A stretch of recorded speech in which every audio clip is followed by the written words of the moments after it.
presidente Lula poderá falar para um número bem mais amplo de pessoas, sobretudo para você que está aí na sua casa, as donas de casa, os trabalhadores de todos os setores, estudantes, enfim, as pessoas que estão resguardadas nesse momento de pandemia. Então, o presidente Lula, neste momento, é muito mais fácil, neste horário, por isso que o Haroldo também nos cedeu este horário para fazermos essa entrevista.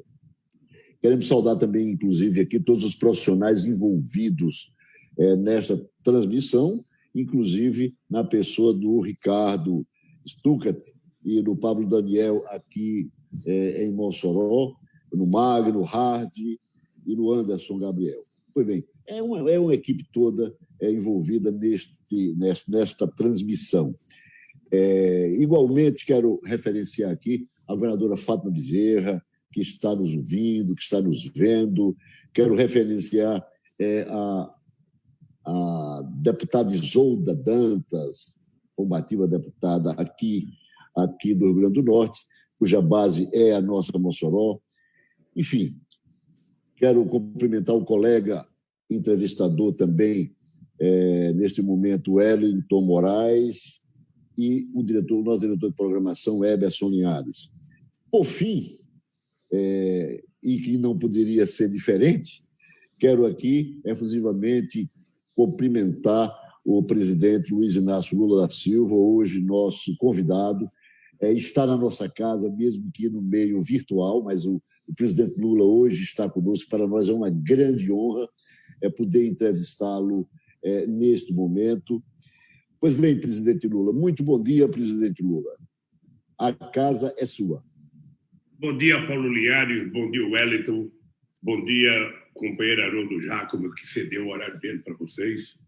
Eu quero cumprimentar todos os ouvintes da emissora da Rádio Difusora de Mossoró, quero cumprimentar os funcionários da rádio, quero cumprimentar os ouvintes do programa de vocês, Super Manhã Difusora. Quero dizer, Linhares, do meu agradecimento. E eu queria começar expressando a minha solidariedade às vítimas do coronavírus, aos parentes das pessoas que já morreram. Quero cumprimentar a minha guerreira, a minha companheira Fátima Bezerra. Quero cumprimentar o companheiro João Paulo, nosso senador. Quero cumprimentar a nossa deputada Natália Bonavides. Quero cumprimentar a deputada estadual e pré-candidata a prefeita de Mossoró. Eu acabei de ver um vídeo da Isolda agora, maravilhoso vídeo. Parabéns, Isolda. O nosso deputado estadual, Francisco. E quero cumprimentar o meu querido companheiro desde 40 anos atrás, o companheiro mineiro. E cumprimentar o povo do Rio Grande do Norte, dizer da saudade que eu sinto de poder um dia, quem sabe, logo depois do coronavírus, voltar a Maceió, voltar a Natal para conversar um pouco com o povo. E quero te dizer, Paulo, que eu estou à inteira disposição.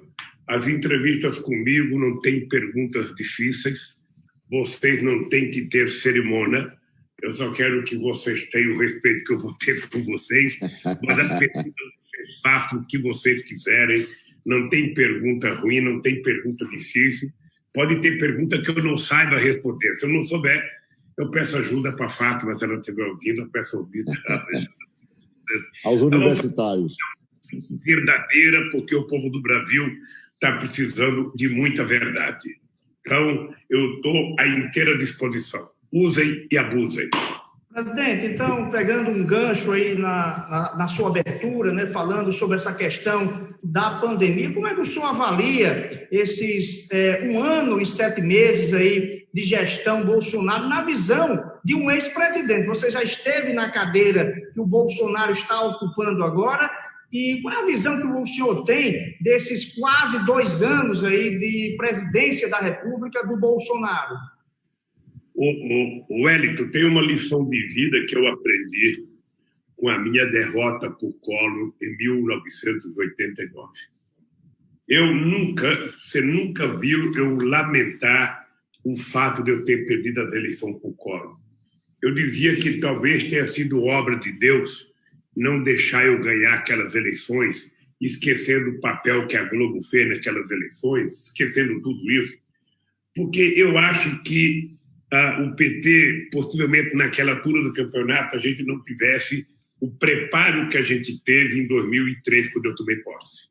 Os 12 anos de espera que eu tive para chegar à presidência da República me prepararam. O PT elegeu prefeito, o PT elegeu governador, o PT tinha secretário, o PT tinha gente muito estruturada para chegar à presidência e governar. Então, eu estou dizendo isso para dizer que o Bolsonaro não estava e não está preparado para governar o Brasil. Ele deveria ter feito um cursinho de relações humanas para aprender a ser educado, para aprender a respeitar, para aprender a conviver, sabe, democraticamente com as diferenças, sabe? Você conviver democraticamente na diversidade é uma lição mínima. Aprender a conversar com o ser humano normal, não ficar fazendo discurso apenas para os seus milicianos, sabe? Conversar com a sociedade civil para ver se ele arruma quadros para poder ajudar a governar o Brasil. Porque, veja, ele escolheu, a ideia de que ele não está preparado, ele escolheu para o meio ambiente um cara que não gosta do meio ambiente, ele escolheu para a educação uma pessoa que não gostava da educação, ele chamou para a saúde, já é o terceiro ministro, e apenas teve um que começou a acertar, ele já tirou fora e colocou outros dois que não entendem de saúde. Ele tem 3 mil militares trabalhando coisa que não é necessária, porque a sociedade civil tem gente muito preparada pelo Brasil. Ele colocou, sabe, pessoas para governar, sabe, totalmente incompetente para governar. E ele fala com uma disfarçatez muito grande, que o pessoal técnico, ou seja, para governar você precisa técnico com competência política ou político com competência técnica. Você não pode achar que um técnico resolve o problema. Se fosse assim, você não precisava nem eleição. Você vai na universidade, escolhe os 50 melhores professores e coloca para dirigir um país, um estado, uma cidade, e não é assim. Ele não está preparado para cuidar do coronavírus. O coronavírus chegou aonde chegou, Wellington, por incompetência pura e simplesmente de fazer o que um bom senso indica para qualquer governador. O que faz o presidente da República? O presidente da República ele tem que ser o causador, o maestro da união, sabe, da harmonia entre os poderes. E ele, ao contrário, ele já brigou com a Câmara, já brigou com o Senado, já brigou com a Suprema Corte, já brigou com o negro, já brigou com o índio, já brigou, ou seja, já brigou com reitores, já brigou com a universidade, já brigou com trabalhadores. Ao mesmo tempo, ele deveria ter criado um conselho superior, sabe, com os melhores cientistas desse país. Esse conselho deveria ser orientador do presidente da República para tratar a questão da doença. Esse conselho se reuniria junto com o presidente, com 27 governadores de estado, estabeleceria uma estratégia de como o governo federal iria ajudar o estado de acordo com as necessidades do estado. Os governadores não são inimigos do presidente, os governadores querem resolver os problemas do povo no seu estado, porque é o governador, em última instância, e o prefeito, ainda em mais última instância, que tem um enfrentamento direto com as pessoas que estão sendo contaminadas, das pessoas que estão com coronavírus, com os familiares que morrem. Esse era o papel do presidente, ajudar, colocar dinheiro, ajudar os prefeitos, ajudar a comprar os respiradores, ajudar a comprar máscara, ajudar a comprar gel, ou seja, esse era o papel, montar um hospital de campanha para as cidades que não têm. Esse era o papel do maestro, o papel do técnico de futebol, sabe? Aquele cara que monta a equipe. Ele não teve essa capacidade e começou a criticar a melhor coisa que aconteceu, que foi a criação a União dos Governadores do Nordeste. A União dos Governadores do Nordeste, ou seja, foi a coisa mais extraordinária que aconteceu, os 9 governadores do Nordeste se juntar, criar um fórum para decidir, para fazer política e para comprar os produtos mais baratos. Ou seja, ele não teve essa sensibilidade. Ele brigou com o Rio, brigou com São Paulo, brigou com Alagoas, brigou com o Rio Grande do Norte, brigou com Pernambuco, brigou com a Bahia, brigou... Ou seja, numa demonstração de total incapacidade de fazer as coisas. Sabe? Eu lamento profundamente, eu não gostaria que tivesse assim. Ou seja, o dinheiro que foi liberado, né, o auxílio que foi liberado de R$600 para as pessoas, mesmo esse auxílio que ele poderia, esse auxílio especial de R$600, que todo mundo deveria ter recebido, atrasou o pagamento. Ele agora queria cortar, ele não pode cortar. Nós estamos defendendo que isso vá até dezembro, porque não tem outro discurso, Paulo Linhares e Wellington, para a gente fazer, para pedir para as pessoas ficarem em casa se você não garantir que as pessoas tenham o que comer. O povo precisa trabalhar. O povo tem muito desemprego no Brasil, tem muita gente marginalizada, tem muita gente na economia informal, então você precisa garantir. Sabe? Eu acho que ele brinca com o sentimento do povo, ele tem um discurso provocador, ele ouve muito o filho dele, ouve um pouco a sociedade brasileira, ele ofende negro, ofende índio, ofende reitor, ofende estudante, ou seja, é uma coisa mais ou menos de muita irresponsabilidade. Então, essa crise, que é uma crise grave, ninguém está culpando ele pela crise, a crise é da natureza, mas a gente está culpando é que ele não exerce o papel de alguém com a responsabilidade de cuidar dos 27 estados com a mesma clareza, nem perguntar de que partido é o governador, porque eu fui presidente 8 anos, eu nunca quis saber quem era o governador, de que partido que ele era. Eu queria saber se o estado precisava ou não daquilo que o governo federal ia fazer. Então, eu acho que nós estamos vivendo uma crise sanitária muito séria. Ele acabou com os médicos cubanos que estavam aqui, que atendiam um trabalho extraordinário, e vocês aí no Rio Grande do Norte são prova do trabalho que os médicos faziam. E essa crise sanitária ela é uma crise de total irresponsabilidade. O presidente da República tentar orientar a sociedade que remédio vai tomar. Ele agora disse que está com a coronavírus, confessou que deu positivo, e ele vai tomar um remédio que a ciência não manda tomar. Não tem um cientista, só a loucura dele e do Trump é que manda tomar esse remédio. Então, a crise tem responsabilidade na inércia e na incompetência que o presidente da República trata na sua relação com governadores e com prefeitos.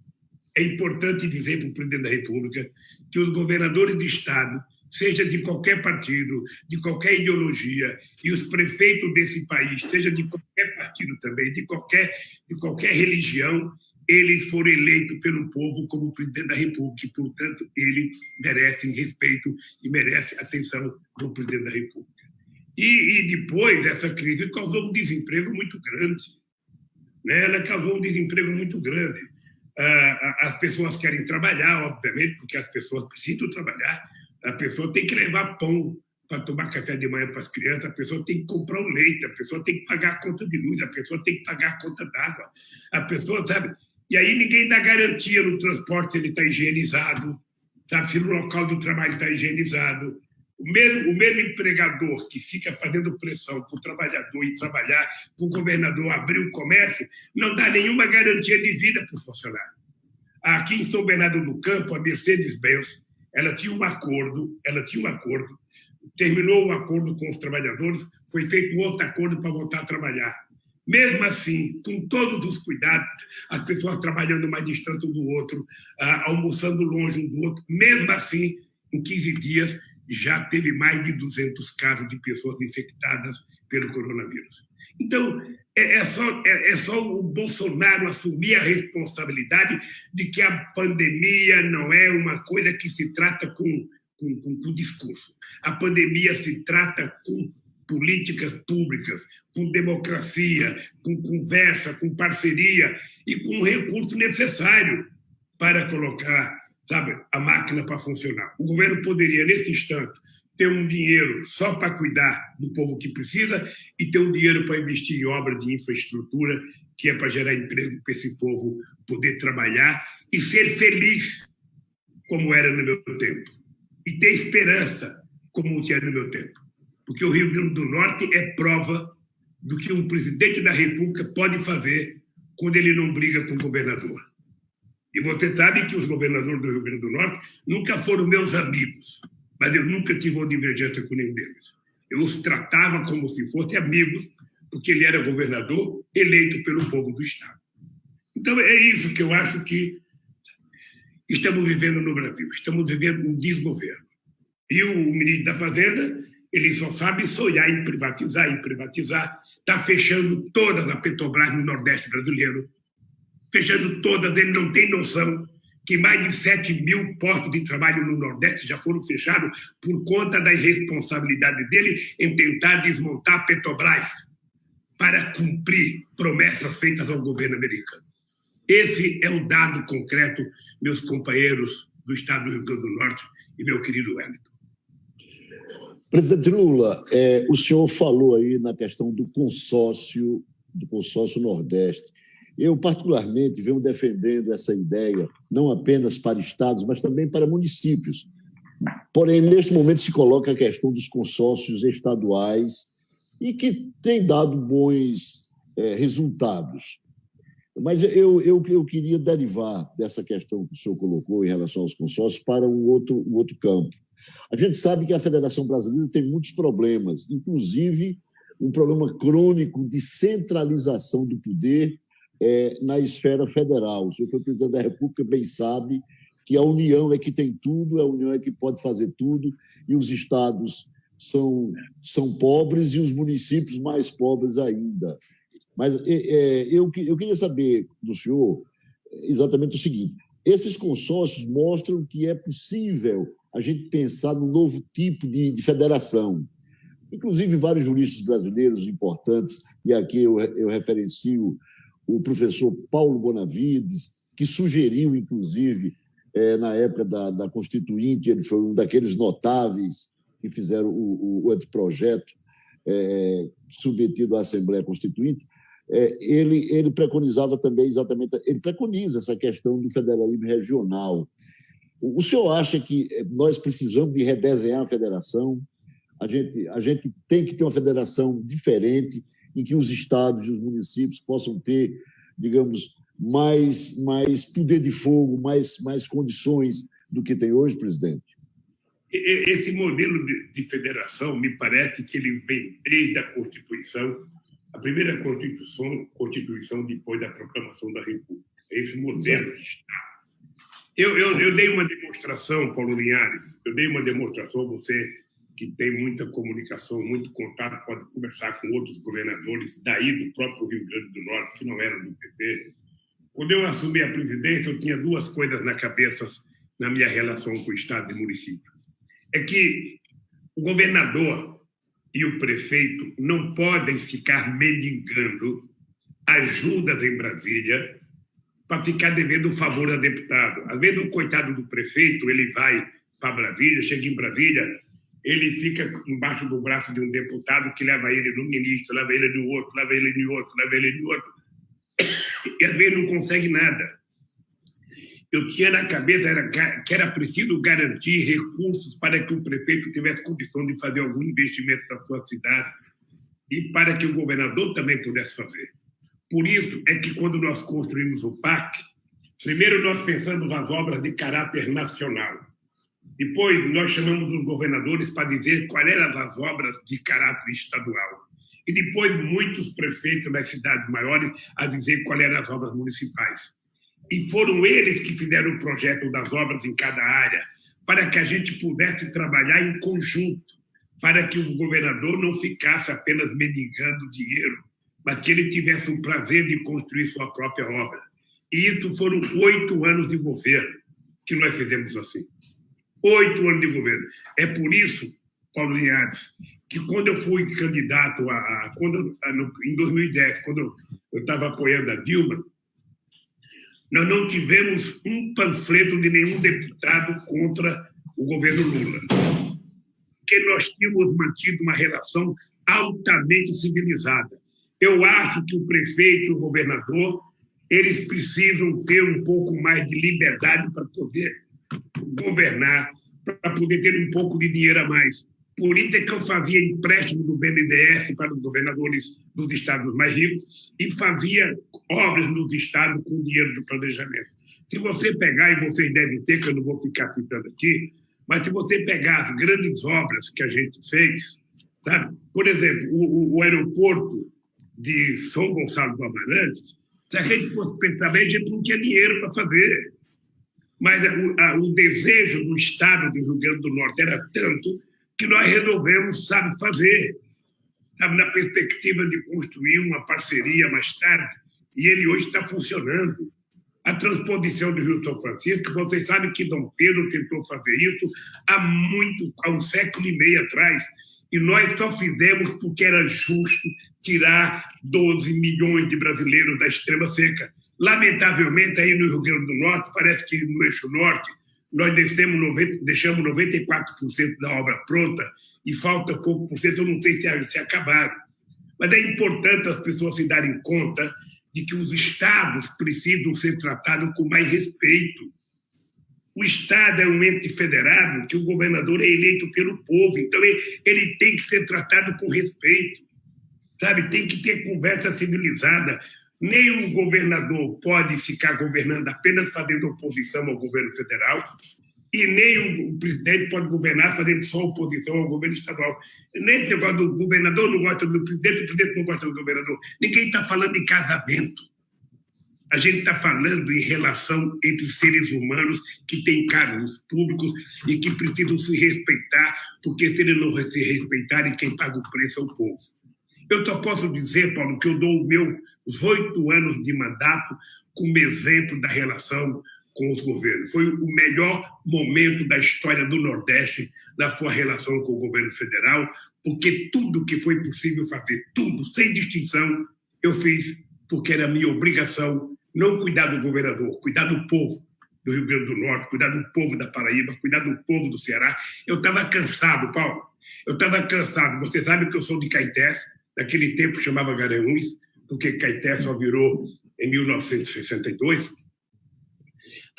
Eu estava cansado. O Nordeste só aparecia nos jornais como a região que tem mais analfabeto, a região que tem mais evasão escolar, a região que tem menos doutor, a região que tem menos mestre, a região que tem mais fome. Porra, não é possível que Deus não gostasse do povo do Nordeste. Aí eu fui descobrir que não era Deus o culpado, não. O culpado era o homem público que não sabia priorizar. Ele aceitava que tivesse um que comesse 10 pãezinhos e outro que não comesse nenhum. E eu resolvi mudar. Todo mundo tem que ter direito de comer um pão. Todo mundo tem direito de tomar café. Todo mundo tem direito de almoçar e jantar. Isso está na Bíblia.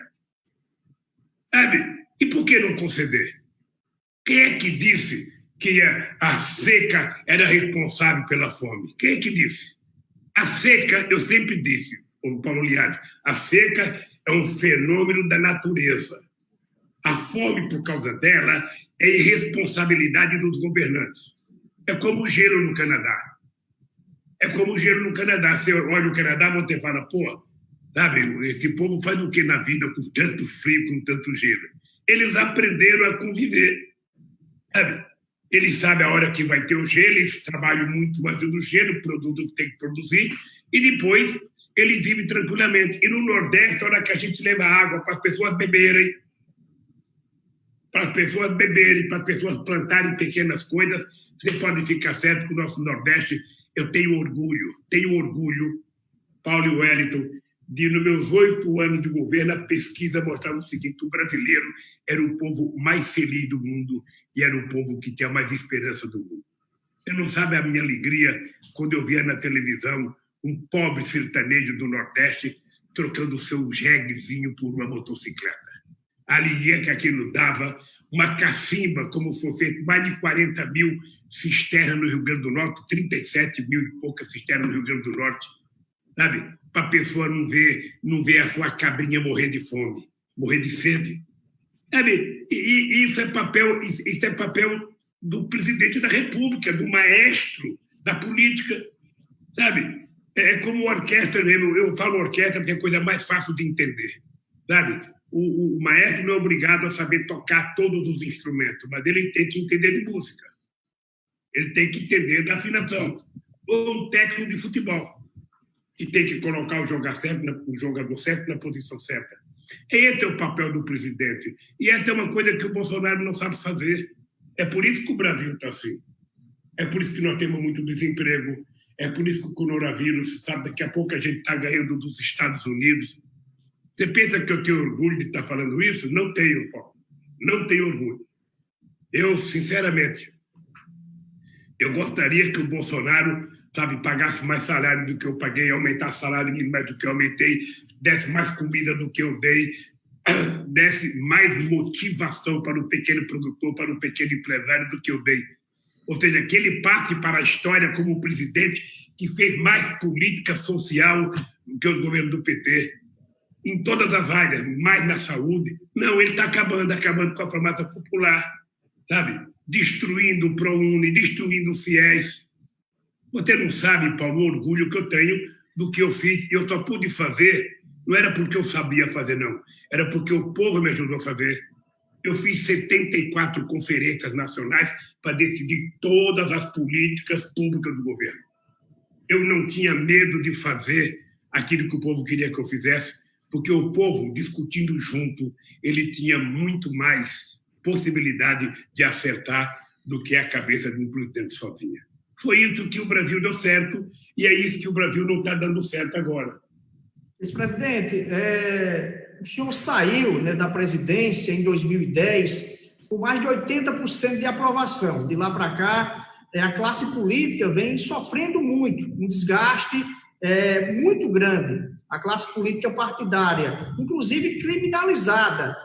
Como é que o senhor vê, nesse momento, a classe política, né? Muito por parte também de malfeitos de alguns políticos,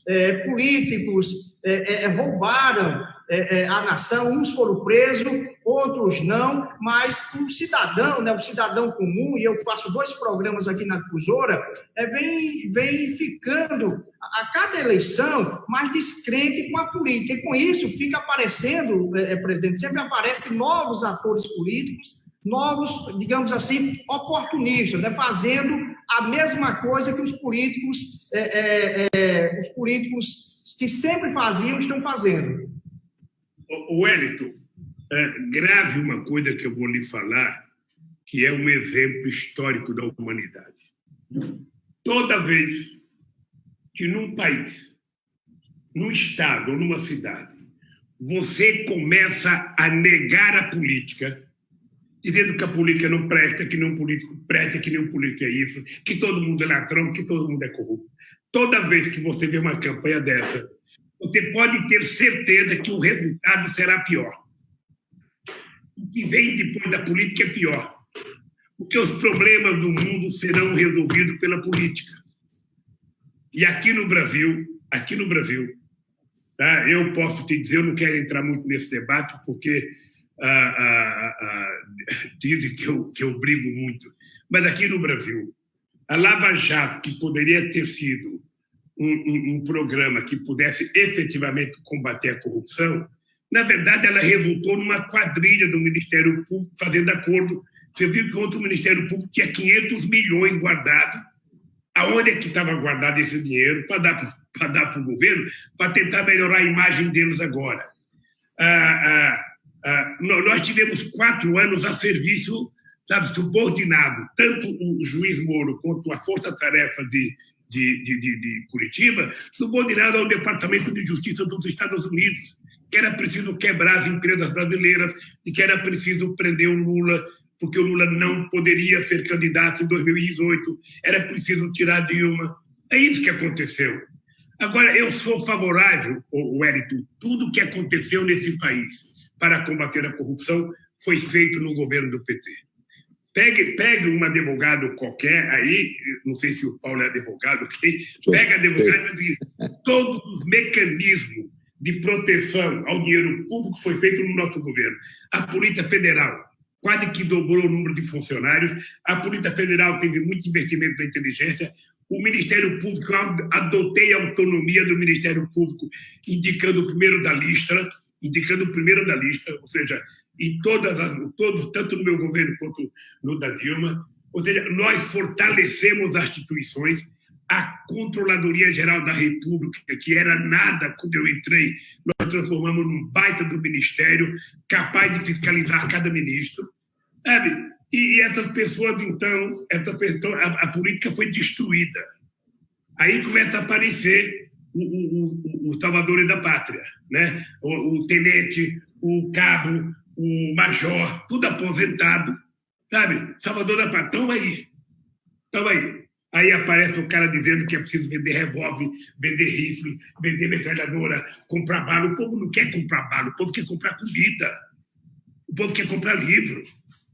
Você quer diminuir a violência no mundo? Dê livre, dê carteira de trabalho para as pessoas trabalharem, dê emprego, dê salário, dê seguridade social.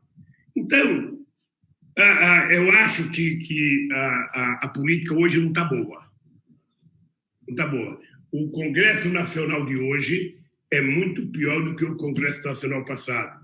E o passado era pior do que o outro. O doutor Ulisses Guimarães dizia sempre o seguinte: uma vez eu fui chamar um deputado de burro, aí o Ulisses Guimarães falou assim para mim: Lula, aprenda uma lição. Burro é quem ficou de suplente. Segundo, você tem que levar em conta que toda vez que a imprensa nega a política, o que vem depois é pior. Aí foi assim que Hitler se transformou no que se transformou, foi assim que Mussolini se transformou no que se transformou, porque na hora que você... Assim que é o Trump. Como é que o Trump ganhou as eleições? Em base de mentira. Em base de mentira, ou seja, o cara conseguiu ganhar em 5 estados vendendo mentira pelo fake news. Então, o Wellington, é gravíssimo quando você nega a política. Você sabe o que eu digo para o jovem quando eu vou fazer debate? Eu digo assim para o jovem: olha, o dia que você não acreditar em ninguém, o dia que você achar que todo político é ladrão, que todo político é corrupto, que todo político não presta, ainda assim, não desista da política, vire você o político. Porque o político honesto que você quer, o político competente que você quer, às vezes não estará dentro de mim, às vezes estará dentro de você. Então disputa as eleições, organize politicamente, também vai disputar as eleições. O que acontece é que hoje, Wellington, lamentavelmente, eu sou obrigado a dizer isso, os partidos viraram uma cooperativa de deputados. Olha qual é o único partido que age como um partido político nesse país. Você tem o PT, que é o maior partido de esquerda da América Latina, você tem o PCdoB, você tem o PSOL, você tem o PSD. O restante é uma cooperativa. Junta 10 deputados para pegar o fundo partidário, o fundo eleitoral, para dividir entre os deputados. Você percebe? Então, o cara hoje é presidente de um partido, ele vira presidente de uma média empresa. Então, isso é que está errado. É como organizar um partido. Um partido não pode ser criado a partir de deputado, um partido tem que ser criado a partir da organização de base da sociedade, seja empresário, seja de pequenos empresários, seja de sindicato, mas não pode ser um ajuntamento de deputados em função do fundo partidário. Eu acho que, meu caro, o mundo está pobre de política. Quando houve a crise de 2008, eu participava junto com Bush na organização do G20. E a constatação que eu fazia, Wellington, era que o mundo estava sem liderança. A política na Europa ela foi burocratizada. É conselho de burocrata para decidir tudo. Quem foi eleito não decide nada. Sabe? Então, nós saímos do Clinton, do Bush, do Obama, caímos aonde? No Trump. O Trump é o resultado de uma grande mentira. Outro dia eu vi a matéria no jornal nos Estados Unidos dizendo que o Trump conta 11 mentiras por dia. Olha como é que é possível alguém ser presidente do maior país econômico do mundo, do maior país bélico do mundo, do maior país científico do mundo e contar 11 mentiras por dia? Então não é possível. O Bolsonaro, ele começou, agora ele está com medo. Agora ele e os filhos dele estão com medo porque a Suprema Corte, sabe, está indo em cima deles. Mas eles passaram 1 ano e meio contando mentira. Levantava 3 horas da manhã e passava mentira, 4 horas e passava mentira, 5 horas e passava mentira. E a imprensa ia atrás das mentiras. E ele continuava brincando. Ele falava as bobagens na quinta-feira, a imprensa ficava divulgando sexta, sábado e domingo. Na segunda-feira falava uma nova bobagem, a imprensa ia atrás das bobagens dele. E foi assim 1 ano e meio. Eles não falam em desenvolvimento, não falam em crescimento econômico, não falam em geração de emprego, não falam em aumento do salário, não falam em melhorar os benefícios do povo. Sabe? Então, ele queria dar R$200 de auxílio emergencial, R$200 ele queria dar. O PT queria um salário mínimo e o Congresso Nacional, com forte apoio da oposição, aprovou 600. Sabe que ele queria dar 200. Então, meu caro Wellington, meu caro Paulo Linhares, não é possível governar um país do tamanho do Brasil fazendo bobagem que o Bolsonaro faz. Não é possível. Até porque, deixa eu contar uma coisa para vocês. Vamos supor, Wellington, que você fosse um empresário inglês e o Paulo fosse um empresário alemão e vocês quisessem fazer investimento num país. O que traz investimento são 3 coisas. Sabe? Você tem que ter, primeiro, demanda. O povo do país que você vai investir tem que ter demanda, porque se não comprar, você não vai produzir para fazer estoque.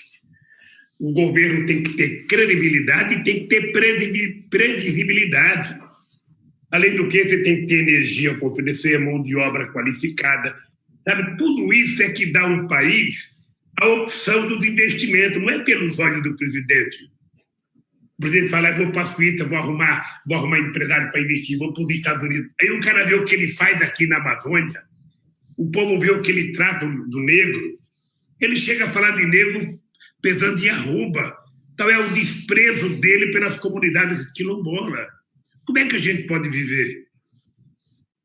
Então, Wellington e Paulo Linhares, é triste, é por isso, veja, o Bolsonaro já tem 45 pedido de impeachment dele. 45. É só o presidente da Câmara colocar um que nós vamos ver o que vai acontecer. É por isso que ele está agora tentando construir uma maioria no Congresso Nacional para evitar o impeachment. Sabe? É assim, o mundo real e a política real ensina muitas pessoas a viver. O Bolsonaro, se ele quiser falar bobagem, que ele fale para ele. Mas, ao se dirigir ao povo, ele tenha respeito. Ele deveria estar sendo um herói nessa questão da coronavírus, tratando com respeito, tá? E com medo do vírus.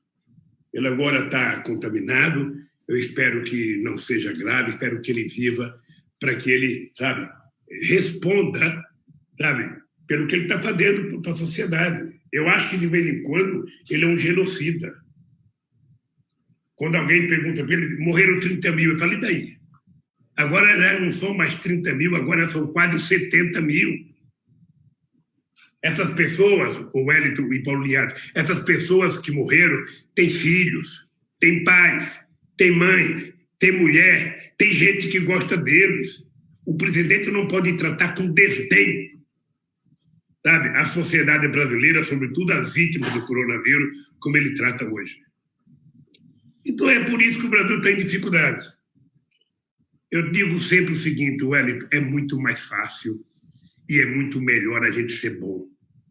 Quando você é bom, quando você tem o coração limpo, você dorme direito, você não acorda à noite, você não tem insônia, porque você não fez mal a ninguém. Quando você faz mal, você não dorme, você não come, você tem azia, você tem dor de estômago, você tem ânsia, você tem tudo, porque você não está bem com a sua consciência. Então, governar é a arte do bom senso. Senão você não governa. Presidente Lula, há cerca de 10 anos, mais um pouco, 12 anos, no fim do seu último governo, eu escrevi um artigo que teve uma certa repercussão aqui na província, e esse artigo era intitulado Os Juízes de Lula. A despeito de eu reconhecer que o senhor teve êxito, poucos presidentes na história republicana tiveram tantos êxitos, fizeram tanto quanto o senhor fez pelo seu povo, inclusive e sobretudo aqui na região nordestina. Isso aí é inegável. Até aqueles adversários seus mais a extrema-direita, até a direita e tal, reconhecem isso. Hoje a coisa está meio bagunçada, mas muitos reconhecem esse seu mérito. Agora, eu fiz esse artigo mostrando que o senhor cometia um erro enorme em colocar nos tribunais, e o senhor nomeou, eu acredito que entre os tribunais superiores e os tribunais intermediários, ou seja, na segunda instância do Poder Judiciário, o senhor deve ter nomeado mais de 100 juízes. e a gente percebe o seguinte, que, em grande parte, esses juízes foram pessoas extremamente conservadoras. Conservadoras, eu estou falando nem do ponto de vista da política partidária ou coisa parecida, mas do ponto de vista jurídico. São juízes que defendem, presidente, aquilo que nós chamamos no campo do direito de o direito penal do inimigo. São aqueles defensores de teorias desumanas do direito penal, por exemplo, e que dão aso a perseguições, sobretudo dos menos favorecidos. Aquela história que nós conhecemos dos 3 P's que são sempre perseguidos pela estrutura de aplicação do direito no nosso país. Mas eu queria fazer uma pergunta específica ao senhor neste sentido. Essa verdade veio mais à tona quando o senhor, a exemplo do que pensa grande parte da imprensa mundial, de lideranças mundiais, de artistas do Brasil e do mundo inteiro, o senhor foi vítima de um processo, está sendo ainda, de perseguição política através do processo. Os americanos chamam isso de lawfare. O senhor tem sido vítima do tal do lawfare, né? Ou seja, uma perseguição política, porque, na verdade, a questão política, presidente, o senhor sabe bem melhor do que nós, a política é isso. Tem que ser, as questões políticas têm que ser decididas no fórum certo, que é o fórum das urnas. Quando a questão política é levada aos tribunais, a gente vê, geralmente, distorções. Mas o senhor nomeou muitos desses juízes, inclusive para a Suprema Corte, alguns, ou grande maioria, por assim dizer, com reputações ilibadas, assim como manda a Constituição, mas alguns deles, inclusive, lastimavelmente, sem o tal do notável saber jurídico que manda a Constituição, que é um requisito constitucional. Muito bem, o senhor se arrependeu, depois de tudo que fizeram com o senhor, que tem feito, com o seu partido, porque também colocar só o Sérgio Moro como o seu algoz, eu acho que é injusto. Ele faz parte de uma engrenagem, mas sem a ajuda do pessoal lá do Tribunal da 4ª Região, deram aquelas decisões, inclusive, aumentando penas absurdamente, e o STJ, e o próprio Supremo em alguns momentos.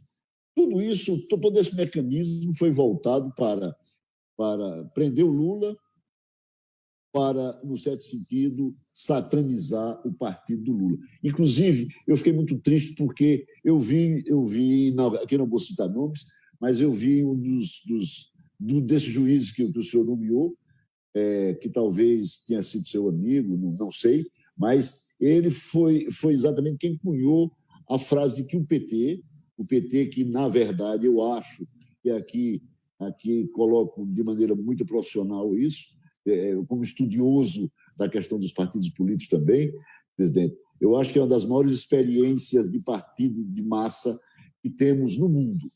Não é só na América Latina, não é só no Brasil, é uma grande experiência de partido político. E os 1.300.000 ou 1.400.000 pessoas que compõem o PT não merecem de ser chamados de organização criminosa. E foi um desses juízes, sentado lá, togado, e que tinha sido colocado lá pelo senhor, que chamou o seu partido, satanizou o seu partido e chamou de organização criminosa injustamente. Como é que o senhor vê essa questão? Se o senhor novamente voltasse à presidente da República, o senhor ia ter mais cuidado em escolher esses juízes? E quero aqui finalizar, porque também o nosso tempo, eu não sei como é que anda, mas eu quero finalizar o seguinte, uma pergunta que está em todas as bocas. O senhor é candidato a presidente? Presidente Lula. Primeiro, eu quero dizer que... Desculpe. Eu quero dizer que eu estou orgulhoso de saber que o Brasil ainda tem jornalistas da sua capacidade de ser capaz de fazer uma análise política e estudar os partidos políticos no Brasil. Eu sempre disse, Paulo, que o PT ele não é odiado pelas coisas ruins que ele fez, ele é odiado pelas coisas boas que ele fez. Eu tenho lido muito, Paulo, sobre a escravidão. Tenho lido muito, tem 3 livros muito interessantes, 1808, 1822 e 1889, que é quase que uma leitura obrigatória. Laurentino Gomes. É uma leitura obrigatória para a gente compreender melhor. Tem outros escritores, e eu estou entendendo um pouco o comportamento da classe média conservadora brasileira, sabe, da riqueza que se transfere do Nordeste na época do boom da cana e se transfere para o Sudeste do boom do ouro e fica lá para sempre em função do boom do café e daí do boom da indústria. Eu estou compreendendo melhor o comportamento da elite brasileira. Mas eu queria voltar ao começo da pergunta tua. Veja, eu não escolhi nenhum ministro em qualquer das cortes por amizade pessoal, porque eu não sou advogado, eu não tenho relação com o mundo jurídico. Eu tenho relação sempre na confusão, quando eu fui preso em 80 por causa da greve, 70 por causa da greve, mas eu não tenho. Veja, mas eu não me arrependo não, Paulo, porque as pessoas que eu indiquei tinha um currículo muito interessante, um currículo competente. O presidente da República chama as pessoas, conversa, o presidente da República se orienta por outras pessoas, alguns companheiros importantes, sabe, do ponto de vista jurídico, o ministro da Justiça, o advogado-geral da União, a Casa Civil, ou seja, muita gente orienta, sabe, se o Wellington é candidato, se ele tem competência ou não. Eu indiquei as pessoas por isso, porque as pessoas eram bem indicadas e as pessoas tinham um currículo bom. Agora, veja, eu nunca pedi favor a nenhum. Nunca pedi favor a nenhum, porque eu não os indiquei para fazer favor para mim. Eu indiquei para que eles fossem ministros da Suprema Corte Brasileira. E nós tínhamos coisas importantes aprovadas. A questão da célula-tronco, a questão da Raposa Serra do Sol, a questão da União Civil, a questão das cotas, foram coisas importantes que foram votadas e aprovadas pela Suprema Corte. Eu jamais tive interferência em qualquer comportamento político dele. Eu, às vezes, acho um equívoco eles darem tanta entrevista como eles dão. Eu acho que o ministro da Suprema Corte deveria se precaver para falar apenas nos autos dos processos. Apenas isso. Às vezes você fica sabendo do voto do cara com 3 meses de antecedência. E o que é grave é que no Brasil, muitas vezes, o voto está subordinado à pressão da opinião pública. Sabe? E não é possível que a Suprema Corte possa se comportar, ou um outro tribunal qualquer, possa se comportar assim. Nós tivemos alguns momentos em que os movimentos de extrema-direita no Brasil faziam passeata na frente da casa de um ministro e ele votava de um jeito. Sabe? Eu vi uma fala ontem escrita do presidente Toffoli que me assustou o comportamento dele. Dizer que não pode colocar o habeas corpus que eu fiz contra o Moro porque pode dar muita confusão. Ora, essa não deve ser a cabeça do ministro da Suprema Corte. Sabe, nós estamos com um processo na Suprema Corte que já foi adiado contra o Dallagnol, que já foi adiado 40 vezes pelo Conselho Nacional do Ministério Público, já foi adiado 40 vezes. E o meu processo no TRF4 passou na frente de 1.700. Tinha 1.700 processos na frente do meu processo e eles pararam todos os outros para andar com o meu. Por quê? Porque era preciso me julgar antes da data eleitoral. Ou seja, não teria havido impeachment da Dilma se o Lula não existisse para ser presidente em 2018. Eu sempre acreditei, Paulo, que o objetivo do impeachment da Dilma era o Lula. Sempre acreditei. Sempre acreditei. E tinha muita gente que me dava conselho: Lula, viaja para outro país, vai para a embaixada. Eu falei, não, eu tenho 74 anos, rapaz, um nordestino que tem dignidade e caráter não vai se esconder, não. Eu vou ficar aqui porque o meu papel é provar que o Moro não é juiz, que o Moro é um farsante. No depoimento que eu fui fazer para o Moro, não sei se você acompanhou, Paulo, eu falei, Moro, você está condenado a me condenar, porque a mentira já foi tão longe que você não tem como voltar atrás.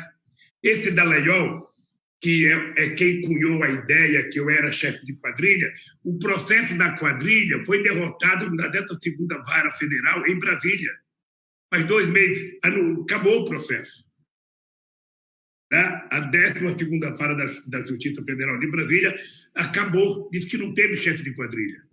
E depois do Dallagnol apresentar todas as razões, ele cunha a frase genial: não me peçam provas, eu só tenho convicção. Um cidadão que faz isso, ele merecia ser exonerado no dia seguinte, a bem do serviço público. Então, eu vou te falar uma coisa, Paulo. Eu aprendi uma lição de vida. Tá? Quando você um dia for presidente, Paulo, e você tiver que indicar o ministro da Suprema Corte, não indique ninguém que não tenha biografia. Não indique ninguém que não tenha biografia. Não indique ninguém que vá construir sua biografia dentro da corte. Porque aí ele fica medroso. O Dias Toffoli construiu, presidente. O Dias Toffoli foi um grande advogado do PT, foi um grande advogado-geral da União. Eu indiquei porque ele teve um trabalho extraordinário como advogado-geral da União. Eu acho que ele merecia ir para a Suprema Corte. Agora, veja, meu caro, ninguém, nenhuma mãe é capaz de dizer, quando ela pare um filho, o que aquele filho vai ser. Sabe, eu não peço favor. A única coisa que eu quero, pelo amor de Deus, é justiça. A única coisa que eu quero. Eu só quero ter o direito que eles leiam o meu processo. Não leiam as mentiras que o Moro escreveu. Não leiam as mentiras que o Dallagnol escreveu. Eu apresentei 83 defesas, testemunha de defesa. O Moro não levou em conta nenhuma. O Moro não aceitava testemunha.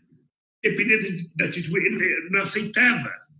Porque ele estava compromissado a me denunciar. Então, Paulo, é difícil. Na verdade, você não sabe. A única coisa que pode balizar a indicação de um ministro é efetivamente a biografia dele.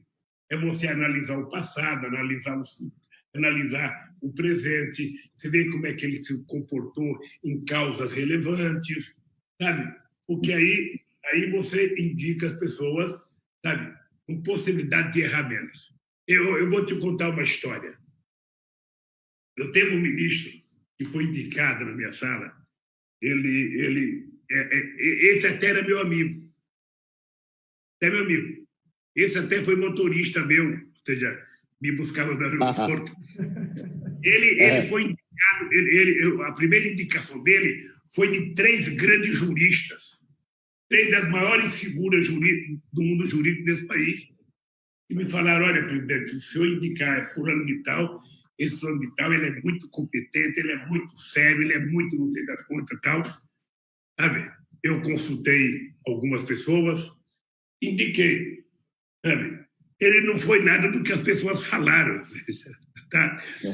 Mas acontece. Mas eu te confesso que eu tenho uma coisa que baliza a minha vida, Paulo. Eu não indiquei ninguém que eu tivesse que pedir um favor para eles. Eu duvido que você encontre um prefeito que tenha um parente meu trabalhando, porque eu nunca pedi. Eu não quero ficar devendo um favor de pedir um emprego para uma pessoa. E também não quero indicar alguém para ficar dependendo de um favor. As pessoas têm que prestar contas à sua própria consciência. Tá? Eu aprendi por uma mulher analfabeta, Paulo, que é quem guia a minha vida, é o seguinte: dignidade e caráter a gente não compra em shopping, nem muito menos em free shop, a gente adquire no berço. E eu aprendi com a minha mãe: não baixe nunca a cabeça. Se você baixar a cabeça, eles colocam uma cancaia, você nunca mais levanta a cabeça. Então, é só ter orgulho do que você faz e vai em frente. E eu tenho muito orgulho. Eu não saí com 80%, eu saí com 87% de ótimo e bom, 10% de regular e 3% de empréstimo. Então, meu caro, eu sou grato. Sou grato porque Deus foi generoso comigo. Tirar um nordestino de Caetés, sabe, que veio comer pão pela primeira vez com 7 anos de idade, e levar ele à presidência da República desse país, com o apoio do povo brasileiro, sabe, foi a obra maior que eu poderia agradecer a Deus. Então, eu não tenho arrependimento, não tenho, Paulo. Eu queria votar em 2018 porque eu ia fazer mais coisa. Eu ia tratar mais do Nordeste, porque o Nordeste não nasceu para ser judiado. O povo do Nordeste não tem a culpa de ser pobre. Ele não tem a culpa, também ele não pode ser o mais atrasado. Na escola não pode ser o mais atrasado, na saúde não pode ser o mais atrasado nas coisas. Ele tem o mesmo direito que tem o maior rico de São Paulo. E é isso que eu tentei mostrar. Por isso é que eu tenho orgulho da quantidade de escolas técnicas que nós fizemos aqui no Rio Grande do Norte. Por isso é que eu tenho, sabe, orgulho da faculdade. Quando eu fui a Mossoró fazer, sabe, o lançamento da Universidade Federal lá, o que meus adversários diziam? O Lula veio aqui e construiu um muro, ele fez o muro. Vai agora ver o muro com 43 cursos.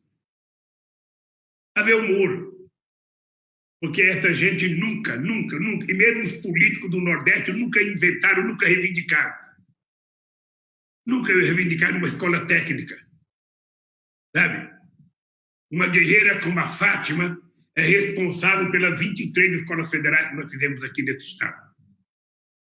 Ele não sabe o que é ser presidente e ter essa mulher no teu calcanhar querendo escola. Ele não sabe o que é a Fátima reivindicando o direito dela. Sabe? Então, por Deus do céu, o Périto e Pauliano, eu não tenho arrependimento das coisas que eu fiz, porque eu tinha liberdade para tomar minhas decisões. Errar, você erra porque é humano. Eu talvez tivesse feito mais coisas, eu talvez tivesse feito mais reforma agrária, talvez tivesse feito mais universidade, talvez tivesse feito mais escola técnica, talvez tivesse aumentado o salário mínimo mais. Eu acho que eu não fiz isso, sabe? Por isso que eu queria voltar. Mas eu estou tranquilo, Paulo, por isso que eu falo. Eu, sinceramente, Paulo, o Brasil não precisa que eu volte a ser presidente. Nós temos que indicar uma pessoa que gosta do Brasil, que gosta do povo brasileiro, uma pessoa que ame esse povo, sabe? E que governe para esse povo, que seja leal ao povo, sabe? Que não veja o pobre como um número, que veja o pobre como um ser humano. E é por isso que eu dizia, quando eu era presidente, Paulo, que eu queria governar como o coração de uma mãe. Porque uma mãe, se ela tiver 10 filhos, e ela tiver um mais frágil, um que está debilitado, se ela tiver meio bife a mais, ela vai dar esse meio bife para aquele que está doente. Ela vai dar para aquele que está doente. Se ela tiver um copo de leite a mais, ela vai dar para aquele que está doente. O papel do governo é esse, governar para as pessoas que mais necessitam. Sabe, rico não precisa de dinheiro do governo, rico vai pegar em dólar, vai pegar em euro, vai pegar em franco suíço. Deixa o dinheiro do Banco do Brasil, da Caixa Econômica, para a gente ajudar as pessoas mais pobres, para fazer crédito para o pequeno empresário do campo, pequeno comércio da cidade, pequeno empresário da cidade, ou seja, e para o povo que precisa. Essa gente não sabe, Paulo, o que é a fome. Essa gente não sabe o que é uma criança levantar com a barriga roncando e dormir com a barriga roncando. Essa gente tem desprezo quando vê um pobre na rua pedindo esmola, chama ele de vagabundo. Aliás, vagabundo é a palavra e o nome que a classe rica brasileira deu quando libertaram os escravos. Libertaram eles não tinham onde morar e não tinham trabalho, ficavam na rua perambulando. Aí foram chamados de vagabundo. E continua até hoje. Se passar em determinado carro na rua, você vai ver, se tiver uma pessoa negra pedindo uma esmola, o cara que está dentro do carro, Chicão, fala: vagabundo, vai trabalhar, vagabundo. Sabe, essas pessoas não têm alma. Por isso é que eles preferem armas. Essas pessoas não têm coração. Por isso é que eles não enxergam o pobre. Então, eu acho que nós precisamos recuperar o Brasil para a democracia. Nós precisamos recuperar o Brasil. Wellington. Presidente, o senhor Paulo Linhares perguntou sobre a questão eleitoral. Eu vou fazer uma pergunta voltada aqui para a questão do Nordeste, né? Nós temos aqui grandes nomes para poder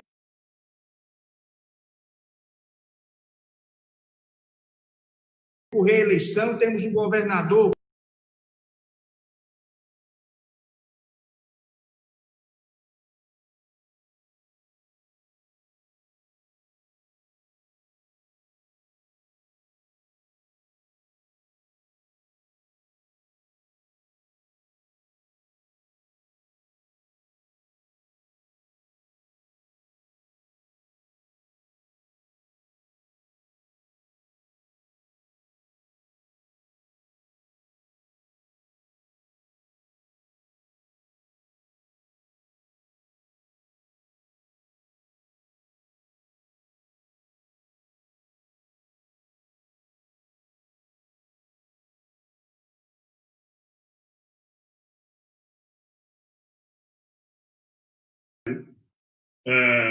o Ciro, o Camilo é muito preparado, o Renan Filho é muito preparado, tem uma safra boa de governadores, sabe?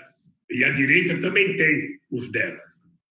Veja, eu acho que em política a gente nunca diz não. Política, você... Sabe aquele ditado, você nunca cospe no prato que comeu? Isso vale para a política. O Ciro Gomes, ele está um pouco... Eu acho que ele está um pouco desavisado. Eu acho que ele deve estar em más companhias, porque ele foi eleito, ele foi candidato pelo PDT uma vez, ele brigou com o Brizola, depois ele foi candidato pelo PPS, não deu certo, depois ele foi candidato em 2018, não deu certo, sabe? E ele está fazendo uma opção política. Ele acha que ser inimigo do PT, ele acha que falar mal do PT, ele acha que concordar com a extrema-direita do PT, ele vai ter voto. Ele não vai ter voto. Esse voto é da extrema-direita. E não adianta ele querer ser de extrema-direita, que o povo não acredita. Ele pode ser só de direita, mas não de extrema-direita. Então, eu lamento profundamente que na eleição de 2018, o companheiro Ciro Gomes, ao invés de ir para o segundo turno apoiar o Haddad, ele preferiu ir para Paris. É uma opção que ele fez. E você sabe que quem planta vento colhe tempestade. Então, ele não espera apoio do PT, porque ele não fez para merecer. Agora, se o Ciro não se comportar direitinho, sabe, ele vai ter menos voto do que teve agora. Ele quer agradar quem com esse discurso dele? Ele quer voltar para os braços do Tasso Gereissati? Ele quer pegar os eleitores do Alckmin, que quase sumiram e foram para o Dória? O que ele quer? Sabe, eu acho que ele está equivocado. Eu te confesso, Wellington, eu não tenho bronca do Ciro. Eu sou grato pelo fato do Ciro ter trabalhado comigo um tempo. Eu não faço política com rancor. Esse rancor que eu tenho do Moro é porque, sabe, ele não tem direito, não tem história, não tem moral, não tem conhecimento de dizer que eu roubei nesse país. Ele não tem. Ele pode pegar toda a família dele, entrar um dentro do outro, que eles não têm moral para falar que eu sou ladrão. Por isso que eu fico nervoso e quero provar que ele é o culpado. Eu quero provar quem é que é ladrão. Por que ele não aceita que o Tacla Duran, que está na Espanha, vai prestar depoimento? Ele não quer, Dallagnol não quer. Bem, mas deixa o barco rolar, vamos voltar à questão das eleições. Nós vamos ter uma boa safra de candidato em 2018, 2022. Eu espero que mas todo mundo... o próprio Sérgio Moro, presidente, o próprio Sérgio Moro, né, já deixou aí entre linhas que poderá ser candidato a presidente em 2022. Acho bom que ele seja. Eu acho. Eu acho que ele vai para a televisão fazer debate. Ele é tão covarde que quando a gente ia prestar depoimento lá, ele colocava a câmera para filmar a cara da gente, mas a cara dele não aparecia. Sabe por quê? Porque ele é mentiroso. Olha nos olhos dele. Eu não sei se aí no Rio Grande do Norte vocês pensam assim. Mas a minha afinada mãe dizia o seguinte: meu filho, Se você quiser saber se uma pessoa está dizendo a verdade, não olhe na boca dele, olhe nos olhos dele. Nos olhos. A mentira vem pelos olhos. E o Moro é mentiroso. Esse é o problema.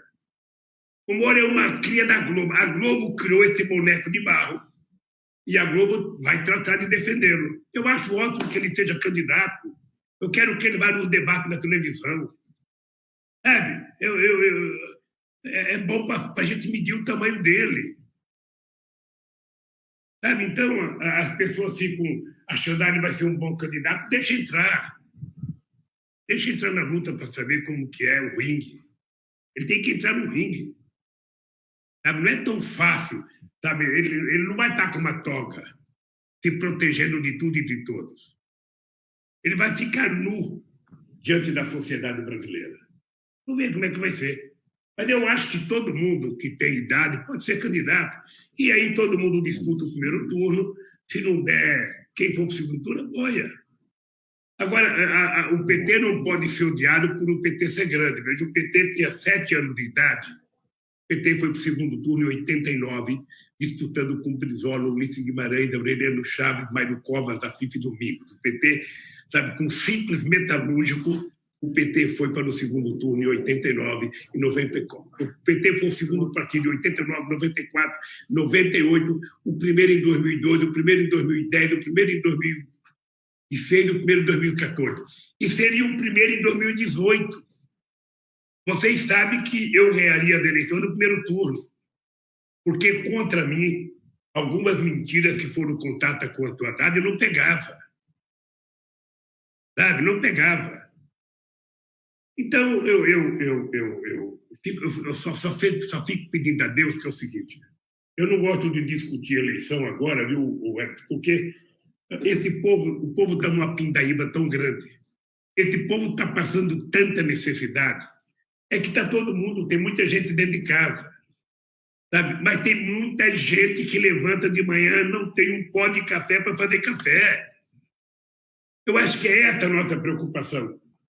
Quando todo mundo estiver comendo, quando todo mundo estiver tomando água, quando todo mundo estiver comendo, todo mundo for dormir com a barriguinha cheia, as pessoas começam a pensar melhor. Aí as pessoas vão começar a descobrir que a loucura, que tudo do Bolsonaro se resolvia com arma, tudo era gesto de tiro, era gesto de tudo resolvia, não resolve. O que vai resolver o problema do Brasil é a educação, o trabalho e a renda das pessoas. As pessoas querem viver em paz. As pessoas querem ter amor pelo próximo. As pessoas querem ter o direito de trabalhar, de morar decentemente. Quantas casas foi feita aqui em Natal depois que nós deixamos a presidência? Quantas cisternas foi feita depois que nós deixamos a presidência? Você é prova, o Hélio e Paulo, de que tem mais gente pedindo esmola hoje do que tinha quando o PT estava no governo. Eu sinto orgulho que lá em São Paulo a gente não via mais criança de rua. Sabe? E agora voltou tudo. E voltou mais forte. Porque o pobre sempre foi desprezado nesse país. Sabe? Então, companheiros, você sabe por que eu acho que eu vou durar muito, Wellington? Eu vou fazer 74 anos, dia 27 de outubro. Eu falo para as pessoas, não fiquem preocupados comigo, não. Porque eu tenho 74 anos, tenho energia de 30 e estou com tesão de 20. A política. Não pense que eu vai quebrar a cara. Porque eu tenho muita coisa para fazer nesse país ainda. E vou fazer. Por exemplo, a Rádio Difusora de Mossoró e a Rádio FM Costa Branca agradecem a sua disponibilidade de estar conosco hoje, de conversar tão francamente. Gostaríamos de ficar mais tempo, mas a gente sabe que o senhor tem uma agenda. Enfim, queremos agradecer, queremos dizer para o senhor que esta casa estará sempre com as portas abertas para discutir esses temas importantes da nossa sociedade, do nosso país, e a gente sabe que o senhor tem ainda muito a ensinar, tem ainda muito a fazer pelo nosso povo, sobretudo pelo nosso povo mais sofrido. Muito obrigado, presidente, só Lula. para finalizar, minha avó tem mais de 90 anos, dona Neuza Linhares, está escutando agora, e se você não mandar esse alô, eu não almoço lá no domingo. E também mandar um grande abraço, viu, presidente? Mandar um grande abraço para Polar Pinto, é de Messias Tagino, uma cidade aqui do interior, ele é do seu partido há 32 anos. Se também eu não mandar esse alô, eu não ando mais lá em Messias Tagino, presidente. Eu estou mandando um alô para os dois, para sua avó, querido, para sua mãe, para sua tia, seu sobrinho, para sua sobrinha. Eu queria dar um recado, viu, Paulo, se você me permitir, 30 segundos. É o seguinte. Queria pedir para a companheira Fátima que, nesse momento difícil, Fátima, que você está vendo as pessoas morrerem aí no seu estado, não se desespere, Fátima. Não tenha medo da dificuldade, querida. Você é uma guerreira, você tem que enfrentar essas coisas conversando com o povo. Se pedir as coisas para o governo federal não der, continue pedindo, exigindo, protestando, denunciando, sabe? Porque você não tem culpa do atraso ao que o Rio Grande do Norte foi submetido durante muito tempo. Você não tem culpa de uma elite perversa que governou esse Estado durante muito tempo. Então, sabe, seja serena, corajosa, firme, e em qualquer dificuldade, Fátima, vá conversar com o povo.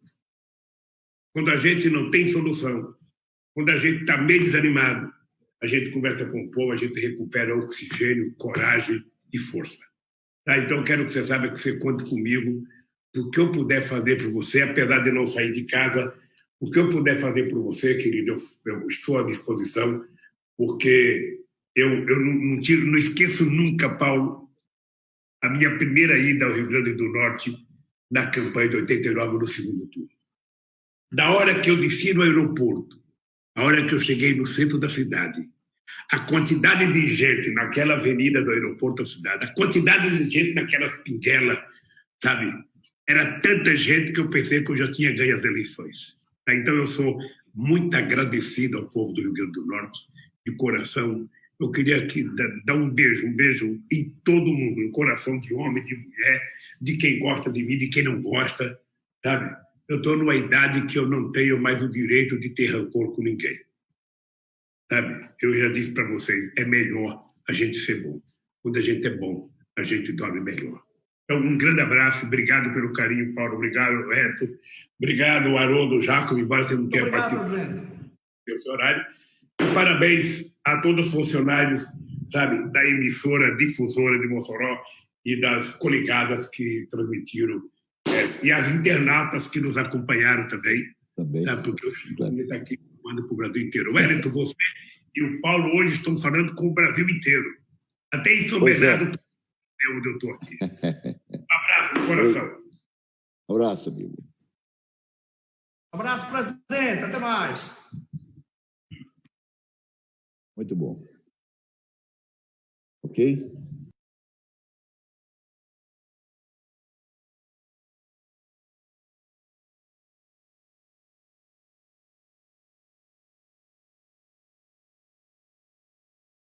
Presidente, até mais. Muito bom. Ok?